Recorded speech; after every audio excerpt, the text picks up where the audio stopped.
Donc, Bezrat Hashem, on reprend. On était à Yona. Alors, Yona, c'est vrai que c'est un féminin, mais c'est autant le pigeon que la colombe.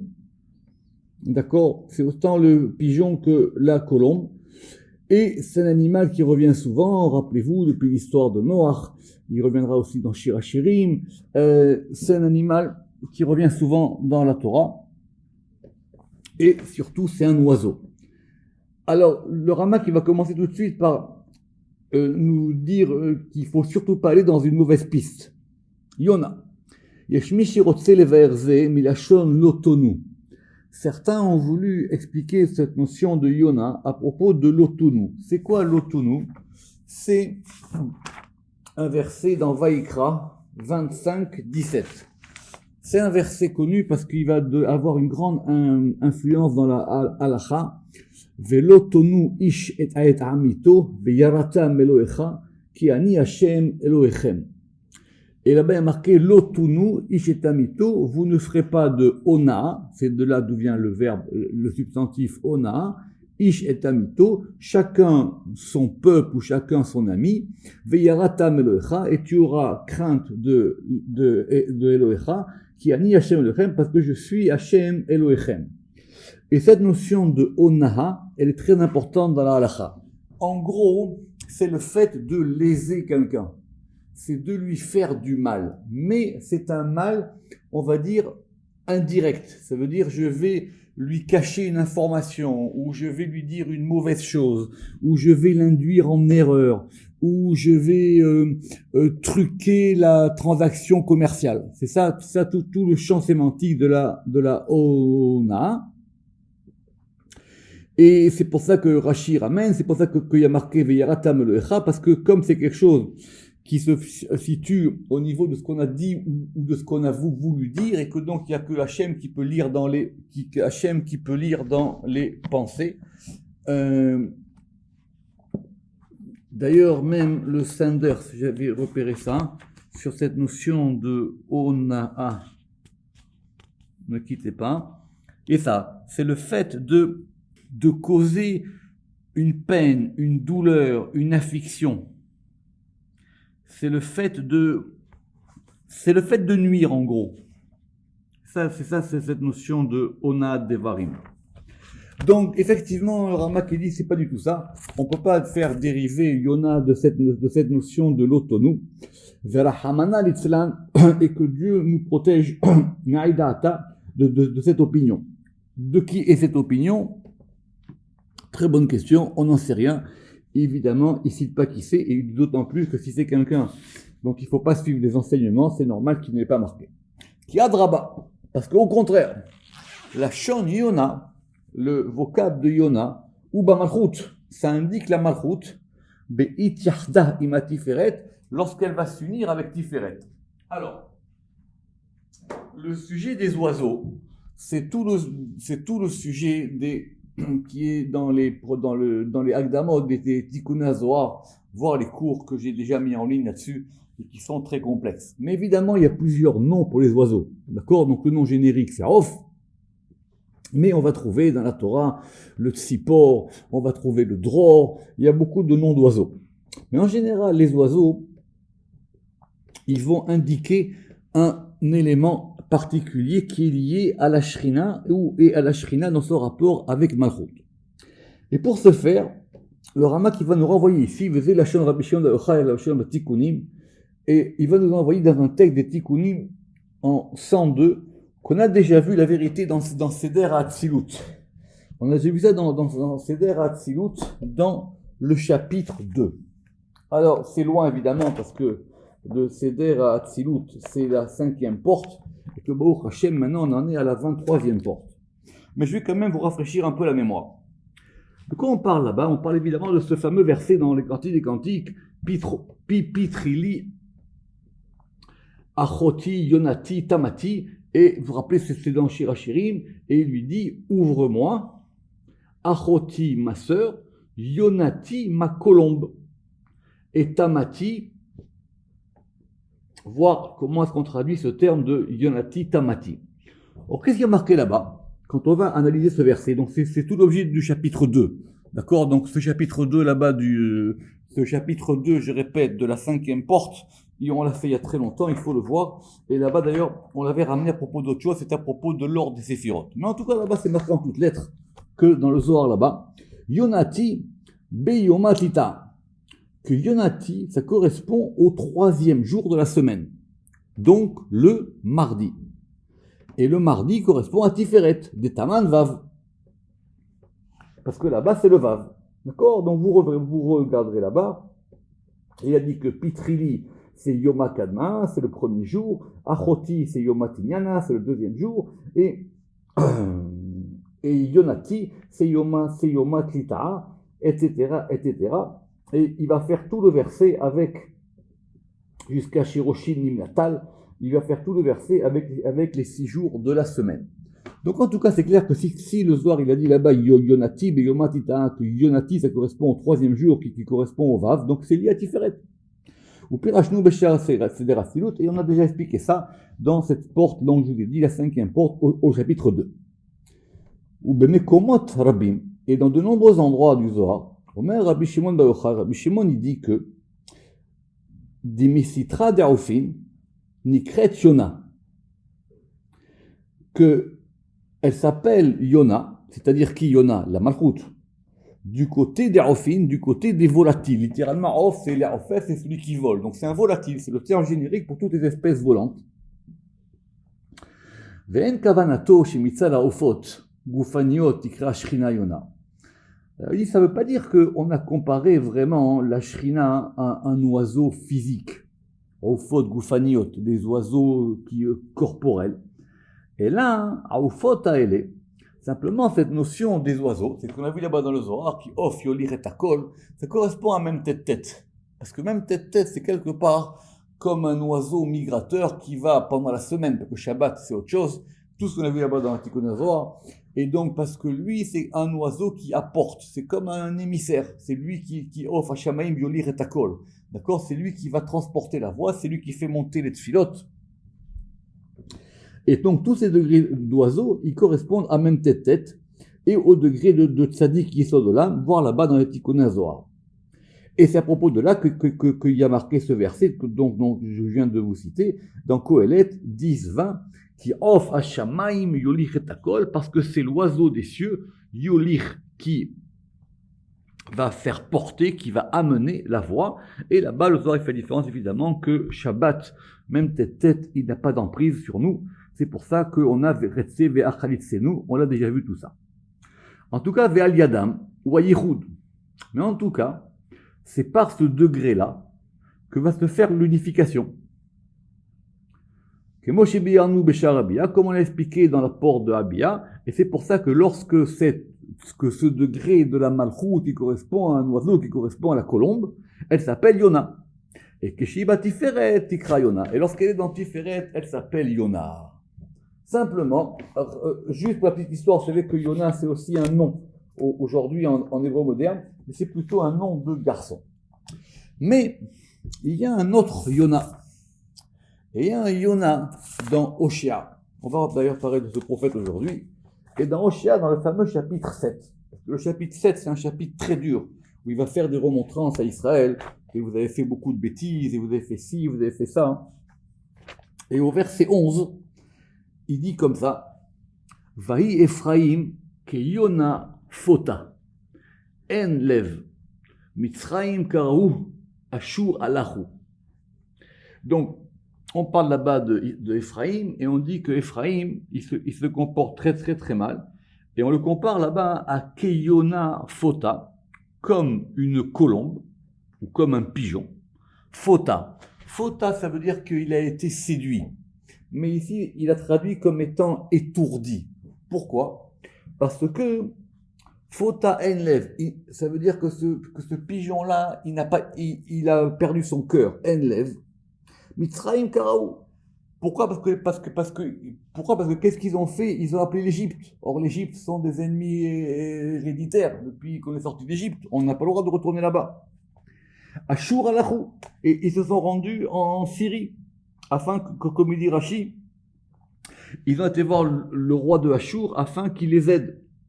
Et comme il dit Rashi, les Otam, Shiroulaim, voilà, même Gorim et Ezra. Donc tous ceux qui étaient leurs pires ennemis depuis longtemps, ils en viennent maintenant à demander leur aide. Donc c'est ça de la Shon, Yesh Yona Fota. Vei, Cherev Ayona. Et ça, alors, Cherev Ayona, j'ai pas compris ce que ça voulait dire. C'est l'épée, littéralement, ou la destruction de la colombe. Milachon Notonu, et là on revient à notre verset qu'on a cité dans Vaïkra, 25-17, qui est effectivement la mauvaise colombe. C'est celle qui porte tort. Et c'est à ce propos-là qu'on peut faire la liaison entre... Et c'est à ce propos-là qu'on peut faire la liaison entre Yona et l'Otonu.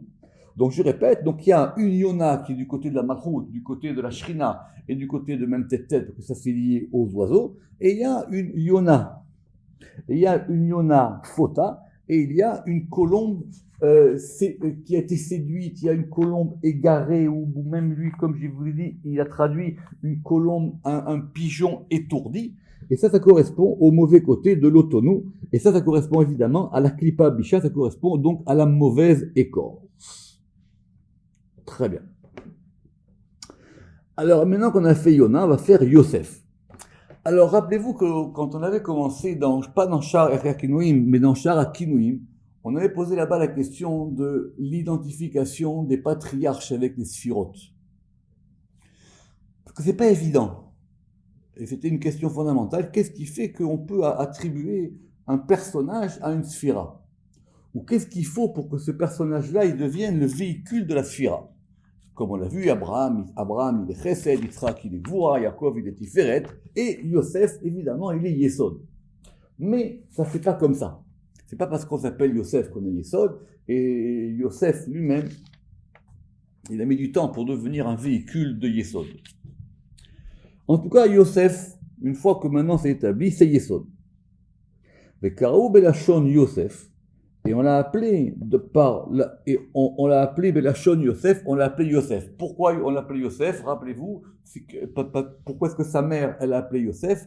Parce que c'était le premier enfant de Rachel, et on lui a dit Yosifoun, et que donc tu en auras d'autres, ça va rajouter, c'est un ajout. L'Yoto Merkava Elav, pour qu'il soit effectivement le chariot, le char de cette notion de Yesod. Velachen, Aremez Bechol Inyanav El Amida Azot. Et donc, du coup, maintenant, on peut établir une comparaison, voire même un parallélisme entre tout ce qui s'est passé dans la vie de Yosef et la sphira de Yesod. Par exemple, Im Bema Shekilkel Kol Bet Aviv. Rappelez-vous, Yosef, c'est quoi son premier rêve? Il rêve que c'est lui, par son épi, que ses frères vont être nourris, et que les frères l'ont mal pris. C'est lui qui va nourrir l'Égypte. C'est lui qui est le Mechalkel. C'est lui qui est celui qui va donner à manger, la subsistance. C'est Yesod. Im bema shechel kobet aviv, qui ken zan, qui chen zo amida azot, parce que de même la tribu de Yesod, c'est ça qui nourrit tous les côtés, qui zan et akol. D'ailleurs, même la notion de kol, elle est aussi liée à Yesod. Et Yesod, on l'a vu dans Shar Maoud à Naga, c'est un degré, c'est évidemment le degré de la fertilité, et c'est le degré de la transmission, et c'est le degré qui va passer et qui va apporter l'abondance. Et c'est pour ça que Yosef, c'est lui qui va effectivement nourrir toute l'Égypte. Vechen, bema shemal et amitzrim kanoda. Et de même, un épisode que j'espère qu'il est connu de la vie de Yosef, une fois qu'il est sorti de prison, qu'il est devenu vice-roi d'Égypte, qu'est-ce qu'il a fait? Évidemment, il a restructuré l'économie égyptienne. C'est lui qui a permis à l'Égypte d'avoir sa prospérité économique. Et il a pris un décret qui est expliqué dans le Midrash. C'est lui qui a ordonné à ce que toute l'Égypte soit circoncis. Il a institué la circoncision pour toute l'Égypte. D'accord? Alors, pourquoi il a fait ça, etc. Beaucoup de questions. Très très bien. Mais on va pas rentrer là-dedans. Mais en tout cas, ça veut dire qu'ici, on voit aussi que Yosef, qui est Yesod, il est lié à la Brit Mila. C'est vrai qu'on ne voit pas non plus trop de rapport entre Yosef dans sa vie et la Brit Mila, si ce n'est qu'effectivement, il a gardé son Brit quand il s'est abstenu de fauter comme c'est connu, mais il a aussi institué la circoncision en Égypte.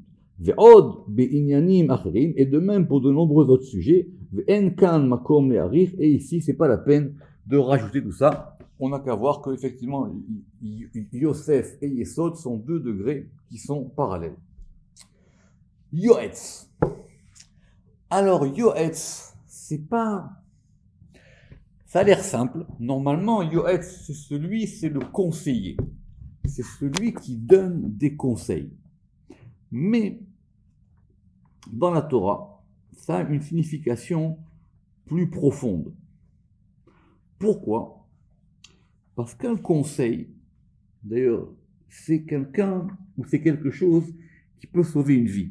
C'est celui qui conseille, c'est celui qui donne un avis, c'est celui qui va résoudre une affaire, c'est celui qui va décider, et c'est celui aussi qui va prédire. D'accord ? En gros, c'est quelqu'un il n'a pas l'Esprit Saint, mais il est capable de délivrer une parole, on va dire comme ça. Bien que dans le registre Rochma, il ramène que Yoetz, c'est un nom divin. Il dit que c'est comme un nom divin, parce que dans la vie, quand quelqu'un il vous donne un conseil, et que vous êtes capable d'entendre ce conseil, des fois un conseil, il peut vous sauver une vie. Simplement, des fois, il suffit d'avoir la bonne parole de la bonne personne au bon moment, et ça peut tout vous changer. Puis Rabbi Shimon Yochai Bazohar, Rabbi Shimon, il a expliqué là-bas, dans le Zohar, dans Vaïkra, en page 31, dans Parashat Tzav, Yoetz Dahun Nahar Ila. C'est quoi Yoetz ? C'est un fleuve supérieur, des Nagid Venafik qui coule et qui sort. C'est un flux. C'est un flux qui vient d'en haut. Vela Pasca, et c'est un flux ininterrompu. Veda, et ce fleuve-là, Yoetz Lechula, il va donner un conseil, il va irriguer tous les degrés. Veashki Lechula, et il va irriguer, il va abreuver tous les degrés. Fin de la citation du Zohar.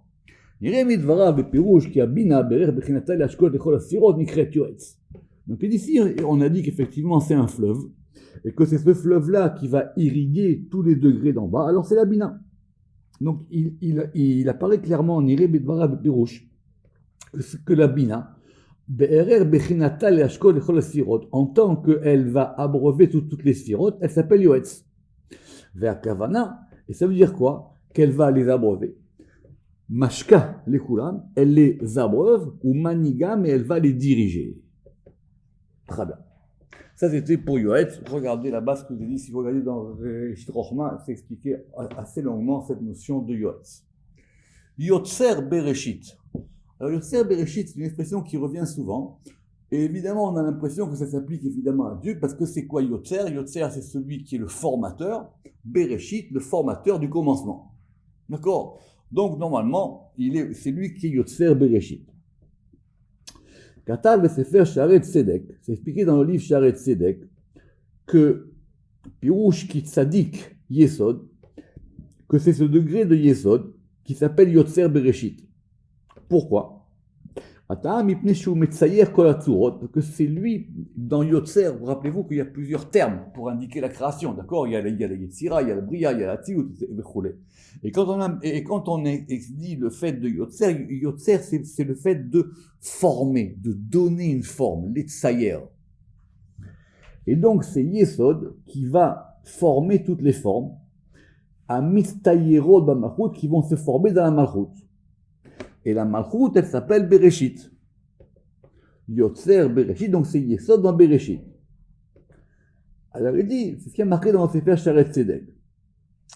Alors il dit, mais si c'est comme ça, veillez les fisés, bet shel Bereshit meshameshet, que le bet de Bereshit, c'est un bet, monsieur Seban, comment vous allez traduire que c'est un bet meshameshet ? Monsieur Seban ? C'est un bet qui explique comment il est Yotzer. Par quoi il est Yotzer. Et donc quoi il est Yotzer. Donc il est... C'est pas le mot Bereshit, mais c'est bet dans... Le Réchit. Et ça. Donc c'est un bet de, on va dire, de conjonction. On peut dire ça ? Oui. C'est un bet de conjonction. Et donc du coup, ça indique que c'est ou pirouche Yotzer, c'est-à-dire ça veut dire qu'il est Yotzer, ou Beze Makom Metzayer, et dans quel endroit est-ce qu'il va former ? Il forme dans Bereshit. Rotselomar, c'est-à-dire dans l'endroit qui s'appelle Réchit.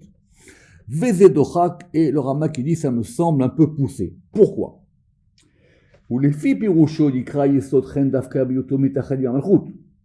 Parce que si on interprète cette notion de Yotzer Bereshit comme ça veut dire que Yotzer, il est Yesod uniquement lorsqu'il va s'unir avec la Malchut. Venoten ba koach l'itzayer atzurot. Et il va lui donner une force pour pouvoir former des formes. Ou mefarshim acherim, alors que d'autres commentateurs ont simplement pu expliquer qu'il y a Keter Nikra Yotzer Bereshit. C'est que ce degré de Yotzer Bereshit, c'est Keter. C'est le degré le plus haut. Pourquoi? Parce que c'est Yotzer, et il va être Yatsar la Chorma. Rappelez-vous que normalement Réchit c'est Chorma. Donc qui est-ce qui va être Yotzer dans le Réchit? C'est Keter. Donc Keter, c'est lui qui va former dans Chorma. Ve-Yotzer Yepirusho Ma'atzil.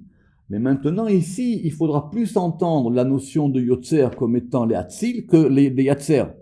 Pourquoi? Parce que normalement, cette notion de l'Atzil, elle s'implique au degré d'en haut. L'Atzilut, c'est le degré le plus haut de la création. Alors que la Yetzira, ça vient après la Bria. Donc normalement, c'est plus bas. Normalement, la Yetzira, elle correspond à Tiferet. Alors il dit non, donc là, c'est Yotzer qui est Keter. Mais Keter, en tant qu'il est Ma'atzil dans Chochma, alors on l'appelle Yotzer. J'espère que c'est clair. Et de toutes les manières, il dit c'est pas complètement poussé non plus, parce que on a vu aussi des cas où on a employé cette notion de bria à propos de Hatzilut. Pourquoi je dis ça? Enfin, pourquoi le Ramak, je vais le dire ça? Parce que par exemple, le Sefer Yetzira, normalement c'est le livre de la formation, si on veut être précis. Mais le Ramak, il a l'air de dire ici que quand on dit Yetzira, ça peut vouloir dire aussi bria. Donc finalement, il n'y a pas de problème à traduire le Sefer Yetzira comme étant aussi le livre de la création. Bien qu'effectivement, il faut faire attention à ces 4 degrés, mais il dit que de façon générale, on peut dire aussi l'Atzil pour les Yatzer, et on peut dire l'Ivro à la place de l'Atzil. Veu Bereshit Bara. Et c'est ça, c'est cette notion de Bereshit Bara. C'est-à-dire, il a créé, donc, au début, Bereshit, avec le Reshit, il a créé, puis Rousho, et Etzil, ça veut dire qu'il a formé. Les Fidat Kol Mefarshim, d'après l'opinion de tous les Mefarshim. Donc effectivement, si on dit à propos là-bas dans Bereshit Bara, pourquoi la Torah elle a commencé par Milachon Bria? Pourquoi elle pas marqué Bereshit Yatsar? Alors on dit que c'est un terme général pour la création. Ou les Fizé. En tout cas d'après ça. Il crée à Keter Yotzer Bereshit. Donc Keter ça s'appelle Yotzer Bereshit. Behota Abechina, par l'aspect même. Chez Netzela a Chochma Mimeno, par l'aspect même par laquelle la Chochma a été formée à partir du Keter. Très bien. Alors on va terminer par la notion de Yoteret Akaved. Alors je vous avais déjà cité ça, c'est un Zohar dans Raya Memna. Le fameux Zohar dans Raya Memna dans les pages Resh Lamed Aleph, Resh Lamed Bet Et là-bas, on a un Zohar très compliqué dans Raya Memna sur les membres du corps. On l'avait déjà cité, si vous vous en rappelez la dernière fois, et on voit là-bas les membres du corps, non pas de façon anatomique, on a même l'impression que ça correspond à des degrés d'en haut.